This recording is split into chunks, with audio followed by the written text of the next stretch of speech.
Alright guys, welcome back to the channel. Appreciate you guys stopping by. So we got another cool car today, and by I mean cool car, this is one that I was super excited to get.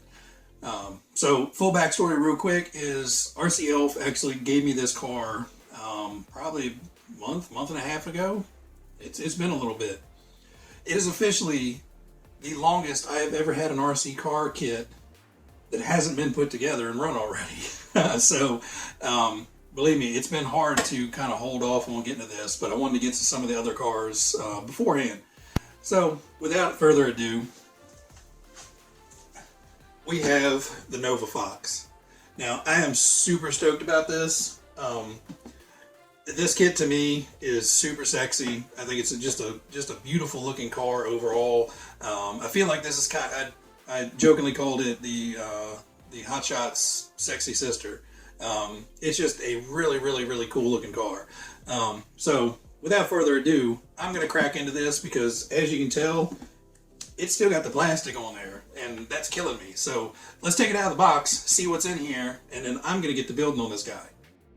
Alright guys, let's go through everything that's in the kit. So first off, you get your instruction manual. Now this manual has everything in it from assembly to painting and decaling all in one manual. And of course, goes through everything step by step and laid out really easy to follow instructions. So should have no problems actually building the kit. Then you get your decal set, sticker sheet, whatever you want to call it. These you do have to cut out, so cut them out with a razor knife, scissors, buck knife, teeth, whatever you got available. Get those cut out and put them on. Now, of course, you're up to doing it however you want to do. I'm going to go box art with this one just because I think out of the box it looks gorgeous. Moving on, you have your upper and lower rear arms on this tree. So you have the smaller uppers and the wider lowers. Now, the weird thing is it shows these going on in this direction, which I think I'm going to have to verify, but I think I can put them on in this direction. So the tops and the bottoms will both be solid when you're looking at them and not flipped up like this, holding a whole lot of dirt. But I just have to make sure that, everything is centered on there. You have your front suspension tree, so this has your upper and lower suspension arms, the little glide bushings up top, because these actually get the capped top capture type pivot on it, and then your steering knuckles here. Then you have your rear hub carrier and your front suspension mounts on this tree. Then you move over, you have your gearbox halves, and then other random bits, your out drives, and a few other bits. So on this one you have your rear skid, your front skid, battery door, the side motor cover, well, actually I guess pinion cover, and then the big wide front bumper. And they do give you decals on here to put on the side of that, so it's not just a big plank sitting out there. Then you have your sidebars and crash bar, servo mounts, stuff like that. Now when you get the chassis comes out, it's actually, the top deck is taped down, but the top deck is actually separate from the bottom. So it's kind of obvious because there's two big pieces of white tape that indicate that it's taped down. You have your typical Tamiya servo saver. You've got your rear diff gears and your pinion / counter gear. Then you have your very cool Supermoto kind of helmet driver. So this has got the steering wheel and the whole driver figure with kind of the more updated helmet.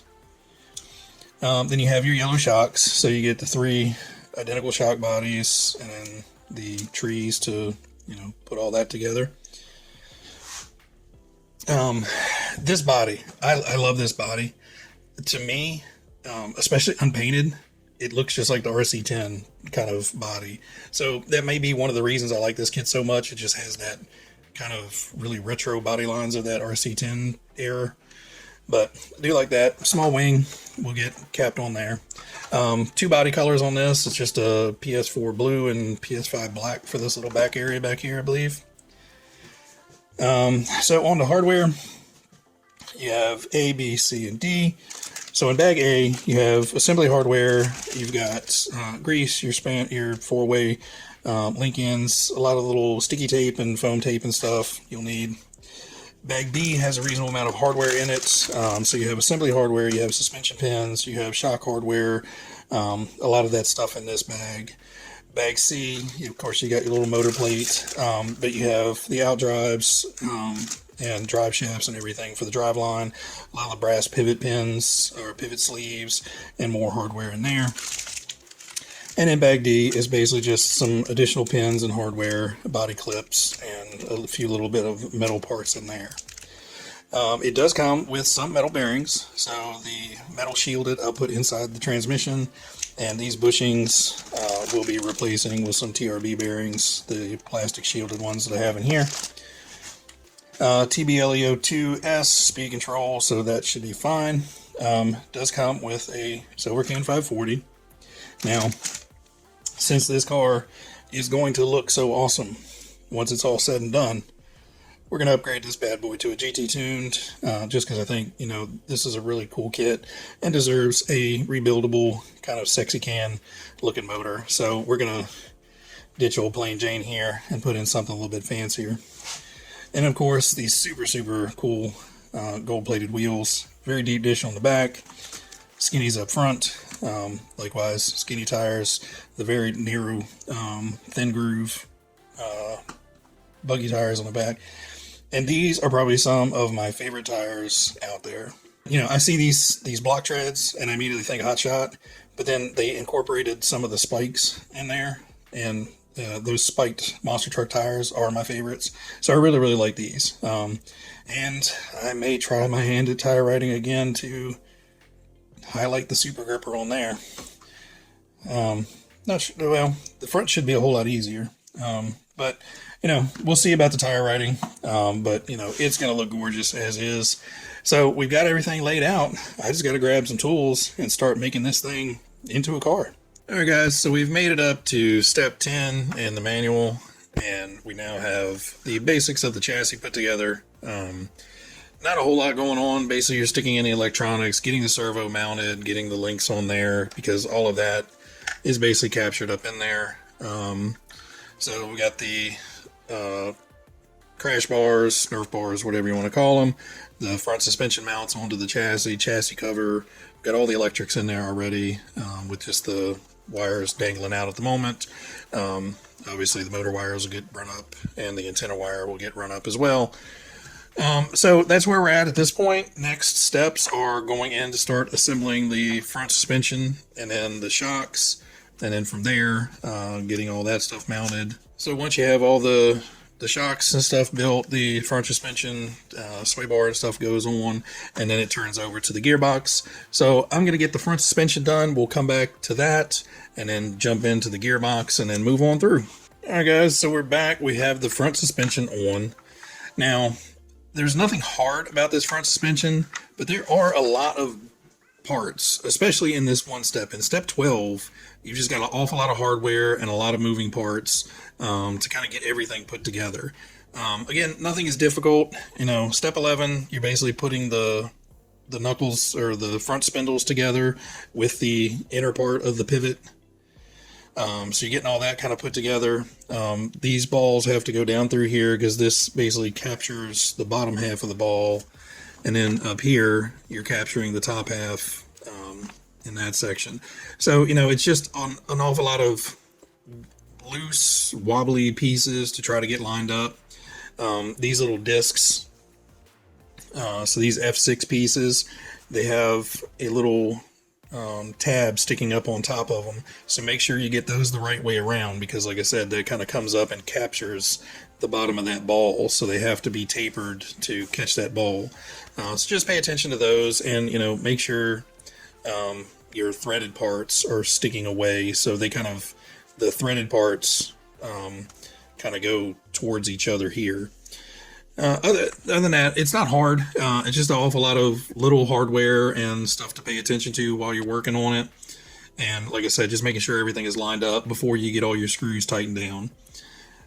So we've got the front shock done. Now, again, I'll suggest if you're going to build one shock, build all the shocks. So just skip ahead in the book and build the other 2 shocks. So we have the front shock on. So for the front shock, they have it restricted to a much smaller travel than the rear shock. It's an identical shock, but you can see that there's definitely much more travel in the rear than the front. Just they have basically 2 limiters inside of this versus 1 little limiter inside of this. But, you know, yellow CBA shocks, they work well. So, next steps are transmission. So I'm going to start working on that, and I will come back once that's done and let you know if there is anything weird or difficult about it. I doubt it. All right. Well, the fun has stopped being fun. So we got to the transmission steps, and, you know, this step is really easy. Put some bearings in, little E-clips, little plastic bits, whatever, and went to stick the gears in. This counter gear here gets a bearing on each side. So I put the bearings in, as it states, no big deal. And when I did that, I noticed something. It's probably going to be hard to see in video, because 1, this camera sucks, but these teeth are mismolded. It's almost like a flat spot on that gear.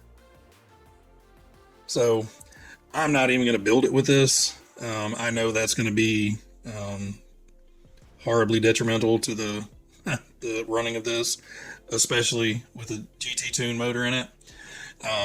It's just going to eat that gear eventually.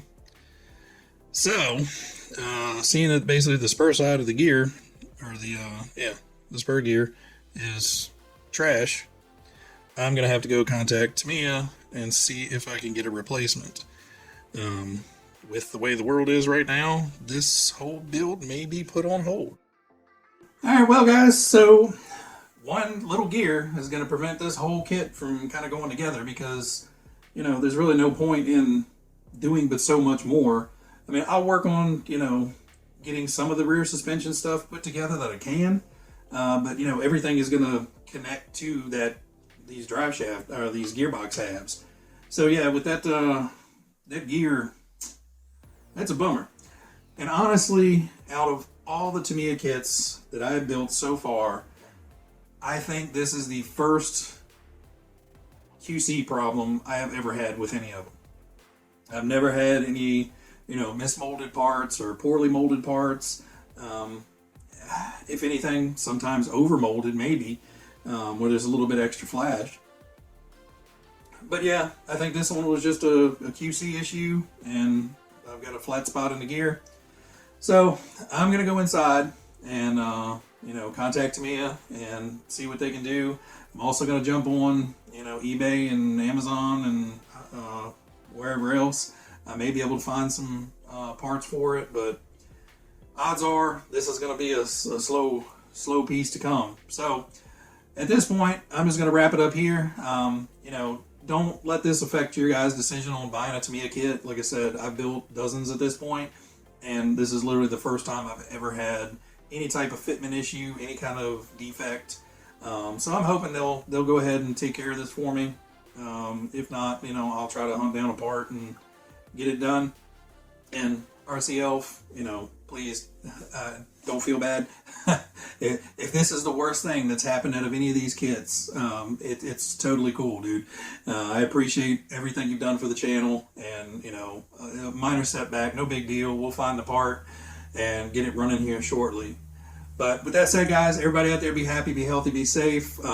Thanksgiving is coming up. Everybody be safe in travels, be safe just in general, and enjoy your holiday. Catch you guys later. Bye. Alright guys, so real quick, I was able to find the gear set on eBay. It's going to cost me like 20 bucks, so no big deal. So I've got that on order. Hopefully that'll be here. Today is Tuesday. I'm hoping maybe by Saturday or Sunday it'll be here. But if not, you know, we'll get back to the build as soon as we can. Just wanted to throw that in there, let you know, you guys, that I did find it. So, alright, everybody out there, have a great Thanksgiving. I'll talk to you later. Bye.